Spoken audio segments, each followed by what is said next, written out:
Kaipamangalam 3 പീടികയിലെ medical ഷോപ്പിൽ കള്ളനോട്ട് നൽകി തട്ടിപ്പ് നടത്തിയ ഗ്രാഫിക് ഡിസൈനറെ പോലീസ് അറസ്റ്റ് ചെയ്തു.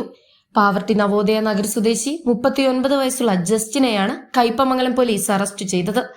കഴിഞ്ഞ ദിവസമാണ് 3 പീടികയിലെ മെഡിക്കൽ ഷോപ്പിൽ നിന്നും 110 രൂപയ്ക്ക് മരുന്ന് വാങ്ങി 500 രൂപ കൊടുത്തത്.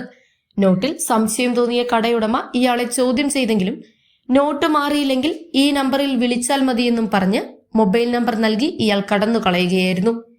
തുടർന്ന് കള്ളനോട്ടാണെന്ന് മനസ്സിലാക്കിയ കടയുടമ ഫോണിൽ വിളിച്ചെങ്കിലും നമ്പർ നിലവിലില്ലായിരുന്നു. കടയുടമ പോലീസിൽ പരാതി നൽകിയതോടെയാണ് തട്ടിപ്പ് നടത്തിയയാൾ പിടിയിലായത്. ഇയാൾ സഞ്ചരിച്ചിരുന്ന കാറിന്റെ നമ്പറും CCTVയിൽ പതിഞ്ഞ ചിത്രവും കേന്ദ്രീകരിച്ച് നടത്തിയ അന്വേഷണത്തിലാണ് പ്രതിയെ കണ്ടെത്തിയത്.